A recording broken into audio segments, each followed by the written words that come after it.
எல்லாருக்கும் வணக்கம். உண்மையிலே எங்களுடைய வன்னி மண்ணிலே ஒரு தொடர்ச்சியாக பல அநியாயங்கள் வருகிற அரசாங்கத்தாலும் இந்த அரசாங்கத்தாலும் நடைபெற்றுக் கொண்டு இருக்கிறதை நாங்கள் காணக்கூடியதாக இருக்கிறது. எங்களுடைய ஆயுத போராட்டம் நடந்த இந்த மண்ணிலே எங்களுடைய மக்களே எம்பிபிக்கு வாக்களித்து எங்களுடைய கண்ணை குத்துவதற்கான வாய்ப்பை நாங்கள் எல்லாரும் எங்களுடைய வாக்களித்த மக்கள் எல்லோரும் சேர்ந்து அந்த பரிசை பெற்றிருக்கிறோம் என்பதை இங்கு கவலையுடன் தெரிவித்துக் கொள்ள விரும்புகிறேன். எங்களுடைய வாக்குகள் மக்களுடைய வாக்குகளை பெற்றுக்கொண்டு எங்களுடைய வன்னி மண்ணிலே ஒரு ஆயுத போராட்டத்தை ஒரு தியாகத்தை செய்த வரலாற்றை கொண்ட இந்த வன்னி மண்ணின் மீது சிங்கள குடியேற்றங்களை கொண்டு வந்து எங்களுடைய இனப்பரம்பல் பூர்வீகம் வடக்கு கிழக்கிலே தமிழர்கள் வாழ்ந்தார்கள் என்ற பூர்வீகத்தை ஒழிக்கின்ற வகையில் வரலாற்றை சிதைக்கின்ற வகையிலே இந்த எம்பிபி அரசாங்கம் முழு மூச்சாக செயல்பட்டு வருகிறது. அது பரவலாக எங்களுடைய வடக்கு கிழக்கிலே குறிப்பாக வடக்கிலே அபிவிருத்தி என்ற போர்வையில் அடிக்கடி ஜனாதிபதி யாழ்ப்பாணம் வந்து போகின்ற அந்த நிலையிலே மக்கள் அவரை பார்ப்பதற்கு சாரசாரையாக செல்லுகின்ற அந்த சூழலிலே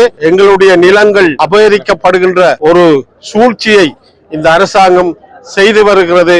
மக்கள் மீது தாங்கள் நன்மை கொண்டவர்களாக அன்பு கொண்டவர்களாக வெளியிலே காட்டிக்கொண்டு இரகசியமாக திணைக்களத்தை கொண்டு செய்கின்ற அனைத்து அடாவடித்தனங்களையும் செய்துவிட்டு இப்பொழுது தண்ணி கொடுப்பதாக பல ஏக்கர் கணக்கிலே காடுகளை அழித்து மீண்டும் சிங்கள குடியேற்றத்தை கொண்டு வந்து எங்களுடைய வன்னி மண்ணிலே அந்த துவக்கை எடுத்து போராடி மாவீரர்களாக போராளிகளாக மறித்த அந்த இளைஞர்கள் அந்த யுவதிகள் எங்களுடைய மக்கள் மீது அவர்கள் தங்களுடைய கால்களை வைத்துக் கொண்டு எங்களுடைய நிலத்தை அபகரிக்கின்ற சூழலை இன்றைக்கு ஏற்படுத்தி இருக்கிறார்கள்.